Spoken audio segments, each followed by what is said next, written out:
Video चालू हो जाते ऐसे करना चाहिए। चल चालू करें। बौद्ध धर्म पढ़ रहे थे।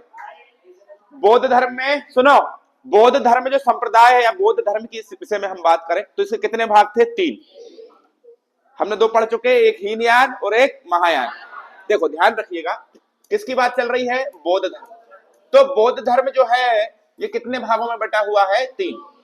पहला कौन सा? हीनयान। अरे रुक तो जाओ जरा, मरो नहीं, पढ़ा रहे हैं ना भाई। हीनयान, महायान और एक था बाद में ब्रजयान। ये सबसे बाद में चालू हुआ, यही तो कलाकारी है ना। चलिए, तो हीनयान, महायान और ब्रजयान कितने भाग थे इसके? 3। कितने भाग थे? 3। अब हीनयान का जो आदर्श था, आदर्श का मतलब क्या होता है? मानना किसी चीज को। तो ये किसको मानते थे? तो ये मानते थे अरहत पद को। अरहत पद, अरहत पद का मतलब क्या होता है भैया? अरहत पद का मतलब ये होता है कि भाई साधना करते करते करते करते निर्वाण की प्राप्ति कर लो। साधना का मतलब क्या होता है? तपस्या। तो जब आप जीवन के अंतिम चरण में पहुंचो तो क्या करो? तपस्या। और तपस्या करते करते कहां निकल जाओ? ऊपर। तो अरहत पद किसका आदर्श वाक्य है? हीनयान के धर्म। किसका? हीनयान। महायान का जो आदर्श वाक्य है या आदर्श शब्द है वो है बोधिसत्व। बोधिसत्व का मतलब ये होता है कि भैया जी आप क्या कीजिएगा, जब आपको जैसे जीवन जीना है तो दूसरे लोगों को कल्याण करते हुए और निर्वाण को, निर्वाण का मतलब क्या होता है? मृत्यु। तो बोधिसत्व का मतलब ये होता है दूसरों का कल्याण करते करते निकल लो। और इनका मतलब क्या होता है अरहत पद का? कि भैया बोलो, साधना से निर्वाण की प्राप्ति करें। अरे हाँ या ना? चलिए, अब एक होता है ब्रजयान। ब्रजयान जो है ये बौद्ध धर्म का सबसे नई शाखा बाद में जुड़ी है और ये कर्म कांडों पर आधारित है। और बौद्ध धर्म को सबसे ज्यादा खराब करने वाला जो शाखा है वो कौन सी है? ब्रजयान। ठीक है, ब्रजयान। देखो शुरुआत में जितने भी धर्म बने ना, ये बौद्ध धर्म बना, जैन धर्म बने, ये काय के हैं? ये हिंदुओं के बाद ही बने हैं। हिंदू धर्म के ही आगे चल के कुछ हिंदू इकट्ठे हो गए तो उन्होंने नया धर्म बना दिया। ये पहले हिंदू थे सब, हाँ कि नहीं? बाद में बौद्ध धर्म हो गया, जैन धर्म हो गया। फिर बाद में बौद्ध धर्म की विचारधारा ये थी कि भाई देखो हिंदू जो धर्म है इसमें बहुत सारे कुछ ऐसे काम है जो नहीं होने चाहिए, हमें ये काम पसंद नहीं है, तो नए धर्म की स्थापना कर दो। अब बाद में जब ब्रजयान चालू हुआ तो इसी में वो चीजें आ गई, जैसे मूर्ति पूजा। ये अनीश्वरवादी थे, ईश्वर को नहीं मानते थे। भाई बौद्ध धर्म हो चाहे जैन धर्म हो, ये लोग ईश्वर को मानते ही नहीं थे। लेकिन बात ये हो गई कि मेरे भाई ब्रजयान जब आया, ब्रजयान जब शाखा आई तो इसमें मूर्ति पूजा चालू कर दी, आरती करना चालू कर दिया, हाँ कि नहीं? तो ये धीरे धीरे धीरे धीरे करके जिस चीज से बचे थे उसी चीज में जाके मिल गए। समझे कि नहीं? फिर 6वीं शताब्दी आते आते आते आते और ये धर्म बहुत कम हो गया बौद्ध धर्म बाद में आके। फिर हिंदू धर्म ने फिर ऊंचाई पकड़ी और फिर आगे चल के सबसे ऊंचाई पर कौन पहुंच गया? हिंदू धर्म। सब पढ़ेंगे धीरे धीरे। तो हीनयान, महायान, ब्रजयान किसकी शाखाएं थी? अरे किसकी शाखाएं थी भैया? अब देखो महायान शाखा से संबंधित है एक विश्वविद्यालय जिसका नाम है ओदंतपुरी। क्या? ओदंत। ध्यान रखिए, ओदंतपुरी विश्वविद्यालय बौद्ध धर्म की किस शाखा से संबंधित है? महायान। और ब्रजयान से याद रखना विक्रमशिला। क्या बोलिएगा भैया? कहां पर है? बिहार। ठीक है। तक्षशिला भी कहां पर है? पाकिस्तान। नालंदा कहां पर है? ओदंतपुरी भी। ठीक है। तो ये कौन कौन सी शाखाएं हो गई? हीनयान, महायान और ब्रजयान। अब एक बात और सुनिए, इसके 3 रत्न थे। कौन से धर्म के? बौद्ध धर्म के। बौद्ध धर्म के कितने रत्न थे भाई? 3। कितने धर्म थे? कितने रत्न थे? 3। इनके 3 रत्न थे। पहला कौन था? बोध। मतलब आपको अगर जीना हो जीवन तो आप किसके आदर्श वाक्यों पर चलिए? बोध। बिलर तो नहीं हो रहा? तो बुद्ध के जीवन, मतलब बुद्ध के जीवन पर चलिए या बुद्ध के विचारों को अपने जीवन में अपनाइए। अगर आपको जीवन जीना है, अगर आप बुद्ध को मानते हो या किसी धर्म को मानते हो, अच्छा आचरण करना चाहते हो तो बुद्ध के विचारों को फॉलो कीजिए। ठीक है। दूसरा कौन सा था? दूसरा था संघ। संघ का मतलब क्या होता है?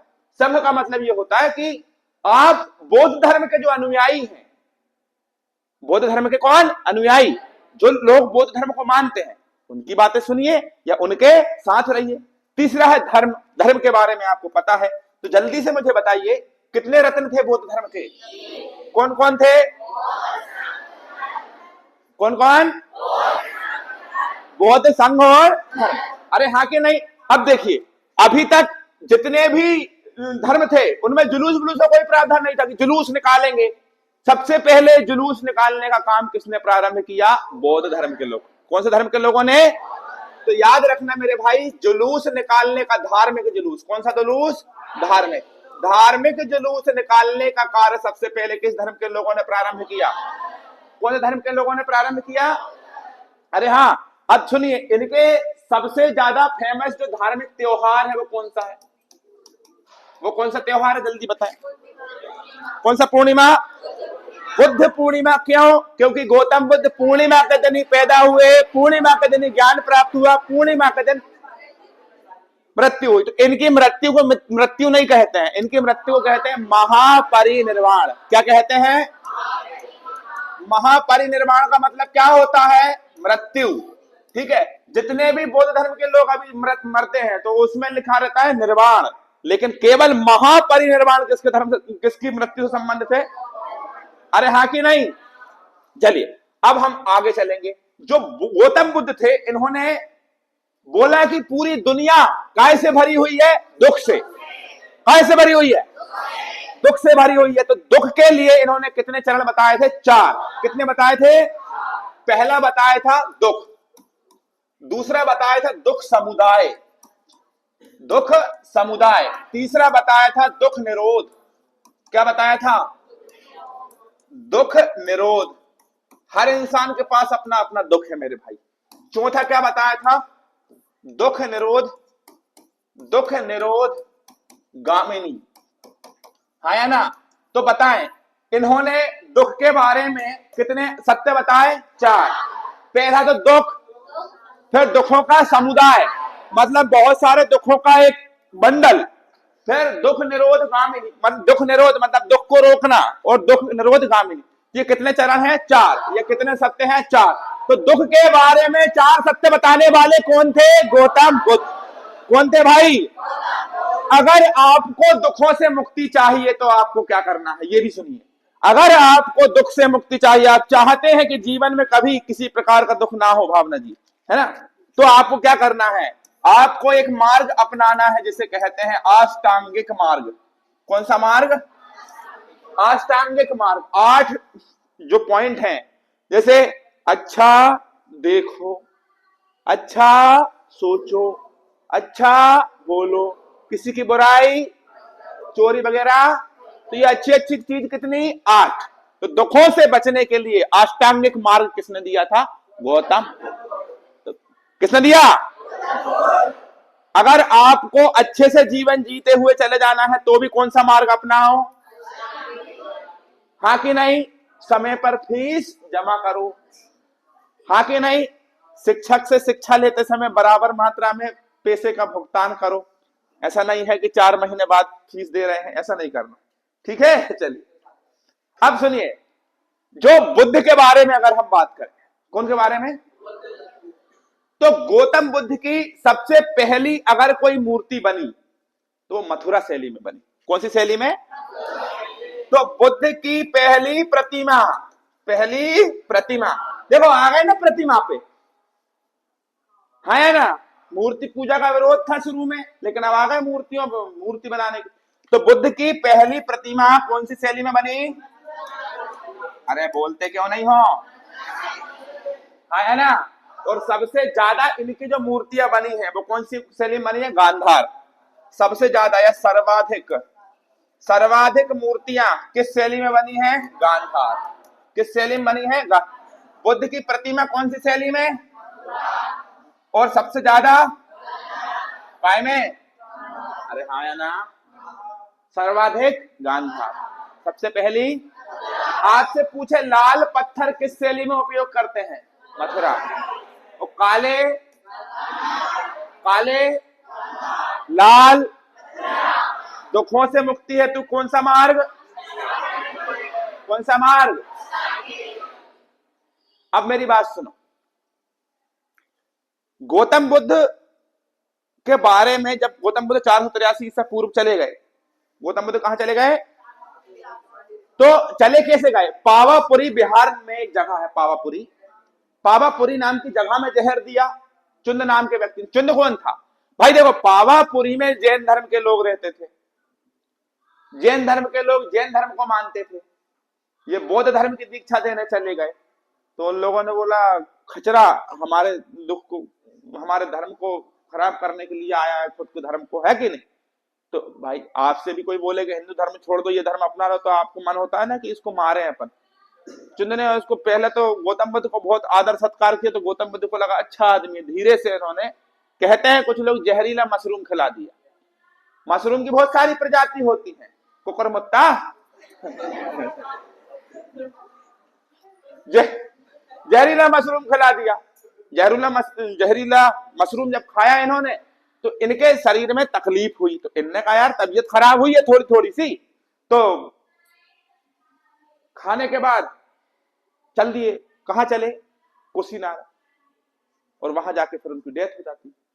तो मल्लो द्वारा इनका बहुत अच्छे से क्या किया जाता है, जल्दी बताओ? अंतिम, बहुत सम्मान पूर्वक, ठीक है। तो जब इनकी डेथ हुई, जब इनका महापरिनिर्वाण हुआ, तो बहुत सारी दुनिया भर के कौन आए? बौद्ध धर्म के लोग, और संगीतियों की, संगीति मतलब सभा। मेरा लगता कहां खोए हो बेटा, कहां खो रहा है? ठंडी ज्यादा है, ये बैठा है, हाँ बुरे मुंह के। तब देख 483 ईसा पूर्व, 400, सफलता से ज्यादा चमक किसी चीज में नहीं है। मुंह बुरा, कोई टेंशन नहीं, मेरा भी बुरा है। देखो 483 ईसा पूर्व एक सम्मेलन हुआ। अरे मेला लगता है ना अपने यहाँ, सबके सब ऐसा मेला लग जाता है। तो मेले में ऐसा नहीं है कि बुढ़ी के बाल मिल रहे हैं, लैया पट्टी गोड़ पट्टी खा, ऐसा नहीं। सभी धर्म के लोग आते, किताबें लिखाती हैं, अच्छी अच्छी बातें होती हैं हमारे धर्म को, ऐसा। तो 483 के बाद फिर हुआ 383, फिर हुआ 250, फिर हुआ 98, मतलब ईसवी में हुआ ये, या इसको पहली शताब्दी भी बोलते हैं, पहली सदी, ठीक है। अरे हाँ, तो पहली जैन संगीति कब हुई? 483। दूसरी कब हुई? 383। तीसरी कब हुई? 250। चौथी कब हुई? यस और नो? पहली कब? दूसरी कब? तीसरी? है ना? अब देखो पहली जो होगी ये कौन सी जगह पर होगी? राजगृह। कौन सी जगह पर? दूसरी होगी वैशाली, वे दूसरी कहां पर होगी? अरे हाँ कि नहीं? तीसरी होगी पाटलिपुत्र। तीसरी कहां होगी? पाटलिपुत्र। चौथी होगी कुंडलवन। कहां होगी? कुंडलवन। देखो यार, ये तो मेरे बच्चों को बहुत ज्यादा, 483, 383, 250, 58, खत्म। बोलो।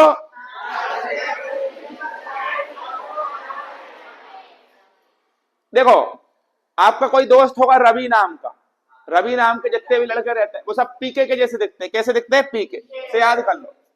रवि, पी के, रवि कैसा दिख रहा है? पी के जैसा। रा से राजगृह, बी से वैशाली, पी से कुंडलवन जम्मू कश्मीर में है। आपसे अगर ये चारों दे दे और पूछ ले कि भिन्न कौन सी है, सबसे अलग कौन सी है? कुंडलवन, क्योंकि ये सब ईसा पूर्व है और ये ईसवी है, मतलब ईसा मसीह के जन्म के बाद। अरे हाँ या ना? चलो अब आपसे पूछे शासक कौन थे? शासक तो सबसे पहला इसमें शासक कौन था? राजा कौन था? कालाशोक, ओ सॉरी, अजात शत्रु। उसके बाद कौन आया? कालाशोक। कौन आया? कालाशोक। इसके बाद कौन आया? अशोक। कौन आया? अशोक। उसके बाद कौन आया? अशोक द्वितीय। इसे ही कनिष्क कहते हैं बेटा, घबराओ मत, ठीक है? ठीक, चलो देखो, अगर शत्रु हो गए ढेर आपके, तो आपको शोक होगा कि नहीं? यहां भी शोक, यहां भी शोक, यहां भी शोक। कोई कठिन है क्या? अरे यार बेटा कठिन कैसे हो सकता है? भाई पढ़ा रहा है। चलो इसको यहां रख लें। चलो पहली संगीति कब हुई, दूसरी कब हुई, तीसरी कब हुई, चौथी कब हुई, पहली कहाँ हुई, दूसरी कहाँ हुई, तीसरी कहाँ हुई, चौथी कहाँ हुई, पहले में शासक कौन, दूसरी में कौन, तीसरी में, चौथा। अब इनके अध्यक्ष भी होंगे, इनके अध्यक्ष भी होंगे। ये कौन थे, शासक। ये कौन सी थी, जगह या स्थान। और ये कौन सी थी, सन या डेट। और पहली, दूसरी, तीसरी, चौथी। अरे हाँ कि नहीं। तो देखो पहले में अध्यक्ष कौन था, महाकश्यप, महाकश्यप, कश्यप। और दूसरी में सबक। बोलो पहला अध्यक्ष कौन था, दूसरा, तीसरा मोगली पुत्र तिस्य, मोगली पुत्र तिस्य। और चौथा वासुदेव, चौथा, ठीक है। चल पहला, दूसरा, तीसरा, चौथा। वासुदेव को अश्व घोष भी कहते हैं, ठीक है, ध्यान रखना। वासुदेव को क्या कहते हैं, अश्व घोष। और तुमको एक बात बताऊं, जैसे अब आप लोग बोलते ना रामायण में किसका चित्रण है, किसका वर्णन है, राम का। रामायण में किसका वर्णन है, राम के इर्द गिर्द ही है ना सारी चीजें। ऐसे ही बुद्ध के जीवन के इर्द गिर्द है बुद्ध चरित्र। और बुद्ध चरित्र के लेखक कौन थे, मोस्ट मोस्ट मोस्ट आईएमपी। कौन सी किताब, बुद्ध चरित्र। क्या बोलोगे बेटा, कौन ने लिखी, कौन ने लिखी बेटा, अश्वघोष। बुद्ध चरित्र कौन ने लिखी, अश्वघोष। चले आगे चले, अब कोई दिक्कत नहीं। सबसे पहली मूर्ति किस शैली में बनाई, मथुरा। सबसे ज्यादा काला पत्थर, सफेद पत्थर, लाल पत्थर है ना, लाल पत्थर। कोई दिक्कत। अब सुनो, बहुत अच्छी अच्छी बात बताऊंगा। I love you too. यहां देखो, सारनाथ। क्या बोलोगे, सारनाथ में भाई, क्या, सारनाथ में जो स्तूप है भाई, देखो स्तूप किस धर्म से संबंधित है, बौद्ध धर्म से। अरे हाँ कि ओए बिन्ना, पंखे पे लटका दूंगा अभी, नई बनियान पहन के शान बताएगी। सारनाथ कहां पर है, ओए सारनाथ कहां पर है, यूपी। सारनाथ कहां पर है, और आपसे पूछे कौन से धर्म से संबंधित है, बौद्ध धर्म। कौन से धर्म से, कौन सा धर्म होगा, बौद्ध धर्म होगा मेरे भाई, बौद्ध धर्म। और याद रखना कौन सा काल था, गुप्त काल। कौन सा काल, गुप्त काल का सबसे प्रभावी शासक अगर बात करें जिसने बौद्ध धर्म को बहुत ऊंचाइयों पर लेकर गया है, वो है कनिष्क। कौन है, कनिष्क एक ऐसा शासक था जिसने बौद्ध धर्म को भयंकर ऊंचाइयों पर, मतलब माना था बौद्ध धर्म को। किसको माना था, आपने अजंता का नाम सुना, अजंता कहाँ है, अजंता की गुफाएं महाराज। ये भी किस समय निर्मित हुई, गुप्त काल में। किस साल, किस काल में, अरे हाँ या ना। चलो अब एक बात और सुनिए, अगर मैं आपसे पूछूं भैया कि सारनाथ कहां पर है, कौन से धर्म से संबंधित है, कौन से वंश में, चलो अजंता महाराष्ट्र में, कौन से काल से, गुप्त काल। अरे हाँ या ना। कहां पर है ये, महाराष्ट्र। कहां पर है, महाराष्ट्र। अब एक बात और समझ जरा ध्यान से कि कनिष्क जो था ये बौद्ध धर्म से ही संबंधित था। वो बौद्ध धर्म में 3-4 शाखाएं थी, हीनयान, महायान, ब्रजयान, 3 शाखाएं थी। ये कौन सी शाखा से संबंधित था, ध्यान रखिएगा। IMP, IMP.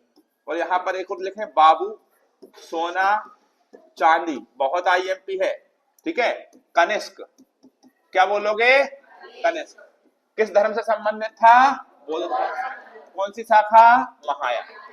कौन सी शाखा, आ चुका है पेपर में। कनिष्क कौन सी शाखा से संबंधित है, कौन सी शाखा से, कौन सी शाखा से। सबसे ज्यादा बौद्ध धर्म का विकास किसके समय हुआ, कनिष्क के समय। सबसे ज्यादा बौद्ध धर्म का विकास किसके समय हुआ, कनिष्क। कनिष्क किस समय, किससे संबंधित था, महायान। महायान किस धर्म से संबंधित है? बौद्ध धर्म। किस समय? अब मेरी बात सुनो, अगर आपसे बात करें कनिष्क के समय पर मूर्ति का प्रचलन बढ़ गया था। किसका? मूर्ति। तो आपसे पूछे व्यवस्थित मूर्ति के बारे में अगर बात करें, इनकी पूजा अर्चना का जानकारी कौन के शासन काल में मिलती है? अरे बोलते क्यों नहीं? देखो, गौतम बुद्ध के बारे में एक बात बता दूं आपको, बुरा मत मानना। गौतम बुद्ध जो है मेरे भाई, ये एकमात्र ऐसे मानव थे जिनका सबसे पहले पूजा अर्चना हुई। इससे पहले हड़प्पा में भी मूर्ति मिली, कांसे की नर्तकी की मूर्ति, और ब्रह्मा विष्णु महेश सब मिले, लेकिन वो भगवान थे। वो कौन थे? भगवान। लेकिन एकमात्र ऐसा व्यक्ति, मनुष्य, जिसकी पूजा चालू हो गई, पहला मनुष्य कौन था? गौतम। ठीक है, तो ध्यान रखिए, प्रथम मानव जिसकी मूर्ति की क्या चालू हो गई?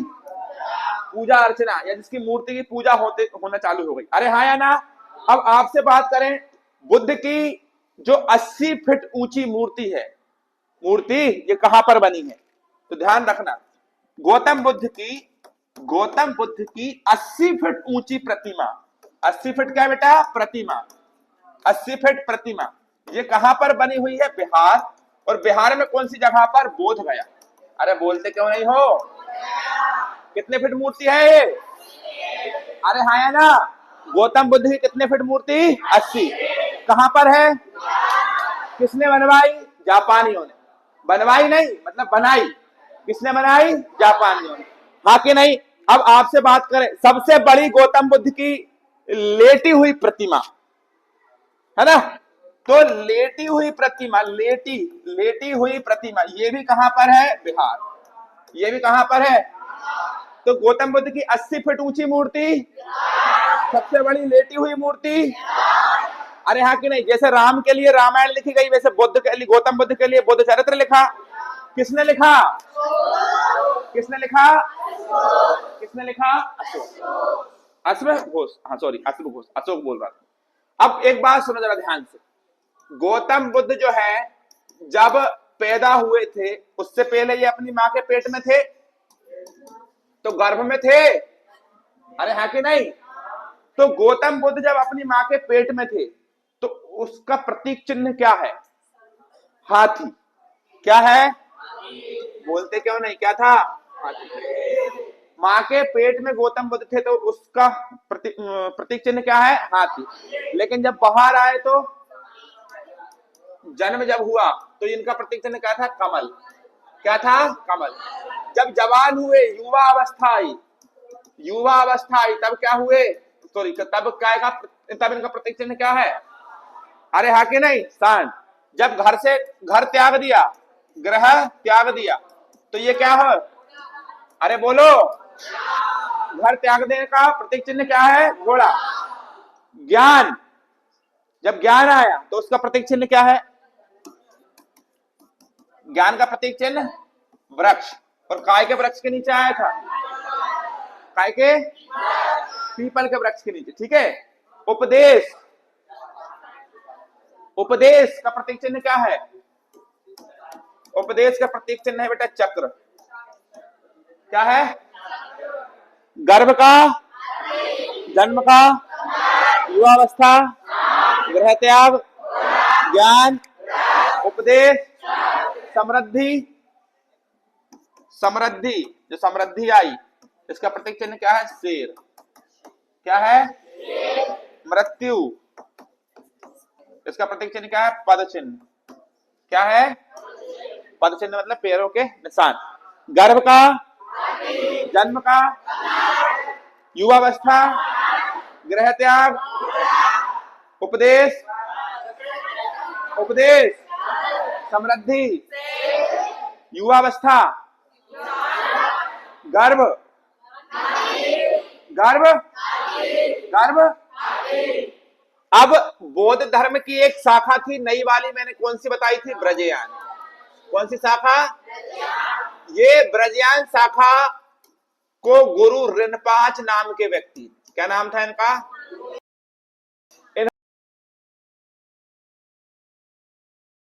दुनिया के अधिकांश देशों में इन्हें पदम संभव भी कहते थे। क्या बोलते थे? देशों में बौद्ध धर्म का प्रचार करने वाले गुरु का नाम क्या था? गुरु रिनपाच। क्या नाम था? और इनकी 123 फीट ऊंची मूर्ति बनी है। कहां पर बनी है? हिमाचल प्रदेश। एक और नाम क्या था? पद संभव। क्या नाम था? एक और नाम क्या था? गुरु रिनपाच या पद संभव। इनकी 123 फीट ऊंची मूर्ति कहां पर बनी है? हिमाचल। हिमाचल के रेवालसर नाम के स्थान पर। कौन से स्थान पर? कहां पर? हिमाचल के। ठीक है, इतनी जानकारी आपको मिल गई। चलिए, तो महात्मा गौतम बुद्ध जो है, जल्दी बताइए, गर्भ में थे तो हाथी, जन्म हुआ तो कमल, युवावस्था शांत, ग्रहत्याग, घोड़ा, ज्ञान, व्रत, उपदेश, चक्र, समृद्धि, शेर, मृत्यु, वचन। गुरु का नाम क्या था? रिनपाच। जिन्होंने क्या किया? अरे बोलो। हाँ, अब मेरी एक बात सुन। जब गौतम बुद्ध की महापरिनिर्वाण हो गया, मतलब डेथ हो गई, महापरिनिर्वाण हो गया, तो इनके शरीर के 8 हिस्सों को अलग अलग 8 स्तूपों में ससम्मान रखा गया। तो स्तूप किससे संबंधित होते हैं? जैसे जो कोई लोगों की डेथ हो जाती है ना बौद्ध धर्म में, तो उन लोगों के शरीर की राख या उनके अवशेषों को सुरक्षित रखा जाता है। कहां पर? स्तूप। ठीक है, कहां पर? स्तूप। अरे यार, गुंबद नहीं देखी ऐसी?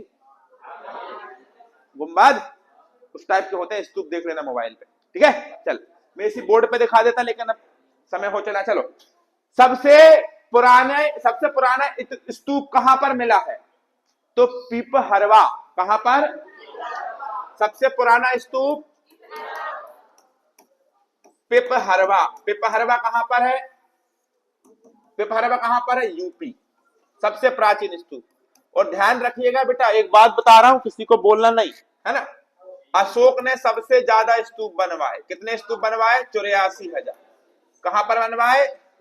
सबसे फेमस ये स्तूप कहां पर है? एमपी। एमपी में कहा? सांची। एमपी में विदिशा नाम की जगह पर। हाँ कि नहीं? तो अशोक ने कितने स्तूप बनवाए थे? 84,000। दुनिया का सबसे बड़ा स्तूप कौन सा है?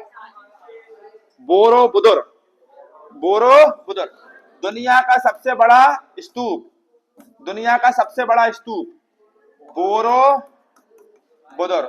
बोरोबुदुर। ये कहां पर मिलेगा? इंडोनेशिया। बोरोबुदुर स्तूप। क्या चेंज हो गया पूरा कंटेंट? अरे ये उसी समय के बहुत सारे लोग थे, एक अकेले कोई बना सकता क्या? इतना पुराना है। ठीक, तो बोरोबुदुर इंडोनेशिया में, वहीं के लोगों ने बनवाया था। ठीक है, अब यहां पर एक बात और सुनो। भारत में सबसे बड़ा स्तूप कौन सा है? केसरिया। भारत का सबसे बड़ा स्तूप केसरिया। और केसरिया कहां पर है? बिहार। बिहार में भी कहां पर है? चंपारण। कहां पर है? भारत का सबसे बड़ा स्तूप केसरिया। सबसे ज्यादा स्तूप कहां पर है? सबसे ज्यादा स्तूप सांची, विदिशा। किसने बनवाए थे? आपसे एक सवाल और पूछता है, भाजा की गुफाएं कहां पर है? भाजा। तो भाजा की जो गुफाएं हैं, ठीक है, ये है महाराष्ट्र में। कहां पर है? महाराष्ट्र। भाजा की गुफाएं कहां पर है? यहां पर समाप्त होता है आपका कौन सा? बौद्ध धर्म। बोले सत्यनारायण भगवान की जय। कल की क्लास से पढ़ेंगे शैव धर्म और बाकी आगे वैष्णव धर्म और इस्लाम धर्म वगैरह। ठीक है, तब तक के लिए जय हिंद, थैंक यू।